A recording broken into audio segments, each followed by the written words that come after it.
Senator Rob Portman of Ohio joining us from Capitol Hill. He led the Office of Management and Budget under the George W. Bush administration. He also served as the U.S. Trade Representative. Welcome, Senator Portman, to Street Smart. Your reaction to this story and the potential of Treasury Secretary Geithner leaving the Treasury? Well, it's a long line of economic advisors who have left the White House or left Treasury. Not unusual, I suppose. It's a high-pressure job. The key thing is that somebody replaces him, should he leave, who understands the importance of dealing with our fiscal problems and our economic problems. They are linked, and Treasury is the place where those things get linked. We need to be sure we have somebody who understands that it's the private sector, not government, that's going to create jobs going forward so we can get this economy moving, and understands the importance of dealing with the deficit precisely because it does affect the economy. So I'm hoping there'll be somebody that has a private sector orientation that comes on board that can help to work with Congress to solve some very big problems that face us. Hang on, Senator. Have you got somebody in mind or a few people in mind? Is there a list that you're thinking, well, I'd like to see one of these guys? What would be smart is to bring a CEO on board, somebody who's got business experience, somebody who understands, again, this important connection between policies and jobs and the economy and the fiscal situation. I'm not going to make a specific recommendation because I'll probably kill that person's chances of being considered. But I do think it's an opportunity for the president to reboot and to bring on some people that have more real-world experience. Senator Portman, you might not give us your long or short list on a possible replacement for Treasury Secretary Geithner if he indeed leaves Treasury. But how difficult will a confirmation fight be in Congress for the next Treasury Secretary, considering all that's going on? Well, Carol, it depends entirely on who it is. You saw today, perhaps, that General Petraeus was confirmed by the Senate. I think it was unanimous. If not, it was close to unanimous.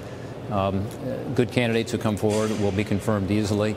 I do think questions will be asked about, whether the person believes fundamentally in the private sector and the importance of creating more investment and more jobs and getting America back on track, or whether the person is going to fight, within the Oval Office and other circles for a bigger government role. And that's a fundamental difference, given our fiscal problems we face and given the slow economy and the economic recovery that's so disappointing. We need to have somebody who I think understands the importance of getting the private sector moving, and that probably is what people will look at. Senator Portman, Hans and I were talking about it's kind of a question of when or if a debt deal gets done. Are you confident that we can do a deal on the debt ceiling before the August 2nd deadline? And what do you think it should look like? I'm still confident. I think we have to be confident. I think the alternative is unacceptable. I think that the debt ceiling date may change. Friday, Treasury is going to come out with an adjusted date, I'm told, and it will be based on what they're seeing in terms of revenues and outlays. It's a moving date, always has been. But whatever that date is, whether it's August 2nd or August 15th or something in between, we need to get our act together before then. And the broad outlines, I think, are pretty clear. It needs to be a reduction in spending. It needs to be something that deals with the underlying problem that's gotten us into this situation. I do think if you look at what Standard & Poor's and Fitch and Moody's and others are saying, that is the fundamental problem. It's not so much a concern about default, although certainly that would be unthinkable should that happen.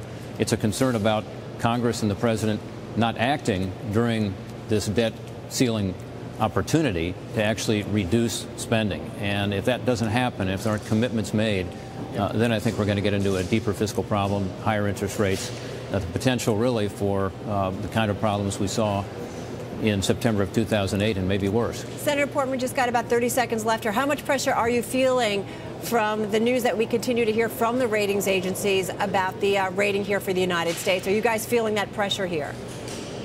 I am personally, and I certainly hope that other members of the House and Senate and that the president is. And again, if you look carefully at what they're saying, each statement's been a little nuanced, a little different, but these are warnings.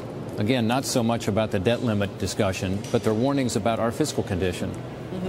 Fitch, by the way, I think was a little bit misinterpreted by some people to say that it was about default. It really was about their warning on what the credit rating would be for our debt was about whether or not we have the political will to deal with this huge gap we have, huge fiscal imbalance between our revenues and our spending. And that is the central issue. And I hope we can focus on that over the next 30 days, be sure that prior to whatever that August date is, that we have a serious proposal to reduce spending.